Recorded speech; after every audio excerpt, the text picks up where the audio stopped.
ఆర్ఆర్‌కి చూస్తే వాళ్ళ coach is Rahul Dravid, captain is Sanju Samson.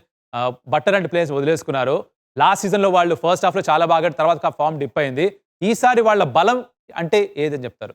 Batting స్ట్రాంగ్‌గా ఉంది. ఎందుకంటే అక్కడ కొందరు రీటైన్ కూడా చేసుకోవడం జరుగుతుంది. అండ్ సంజు కూడా ఆఫ్ లేట్ ఓకే మంచి పర్ఫార్మెన్సే ఇచ్చాడు. అక్కడ ఇండియాకి ఆడినప్పుడు కూడా అక్కడ సెంచురీస్ అనేది స్కోర్ చేయడం కూడా చూసాం. కానీ సో తను ఉన్నాడు అండ్ తన కన్సిస్టెన్సీ కూడా కొంచెం ఇంకా ఇంప్రూవ్ అయింది. అండ్ ఎస్ఎస్వి జైస్వాల్ తను కూడా ఉండడం సో మంచి లెఫ్ట్ హ్యాండర్. తన స్ట్రైక్ రేట్ గురించి మనకు తెలిసిందే. ఇక్కడ సెంచురీ కానీ హాఫ్ సెంచురీస్ కానీ చాలా అద్భుతంగా పర్ఫామ్ చేస్తూ వచ్చాడు. ఇంటర్నేషనల్ క్రికెట్ అయినా కానీ ఐపీఎల్‌లో అయినా కానీ చాలా మంచిగా ఫామ్‌లో ఉన్న బ్యాటర్ కాబట్టి అది కూడా బిగ్గెస్ట్ స్ట్రెంత్. అండ్ రియాన్ పరాగ్ని కూడా రీటైన్ చేసుకోవడం జరిగింది. ఎందుకంటే అక్కడ నుంచి ఇండియా కూడా ఆడాడు. Last season was a fantastic season. దానికి ముందు సీజన్ అసలు రన్సే స్కోర్ చేయలేదు. అయినా కూడా నమ్మి అక్కడ రియాన్ పరాగ్ని అక్కడ తీసుకోవడం సో మంచిగా మ్యాచ్ విన్నింగ్ పర్ఫార్మెన్స్ అనేది కూడా అందించాడు. గుడ్ ఫీల్డర్ కూడా కావాలంటే బౌలింగ్ కూడా వేస్తాడు. సో బ్యాటింగ్ చాలా స్ట్రాంగ్ అనిపిస్తుంది. ఎందుకంటే ఇలాంటి ప్లేయర్స్ ఉన్నారు. ఎస్ మిస్ అవుతారు బట్లర్ లాంటి ప్లేయర్స్ని. బట్ ఇక్కడ ఇండియన్ కోర్ ప్లేయర్స్ అయితే ఉన్నారు కాబట్టి ఆర్ఆర్ కూడా చాలా చాలా స్ట్రాంగ్ అనిపిస్తుంది.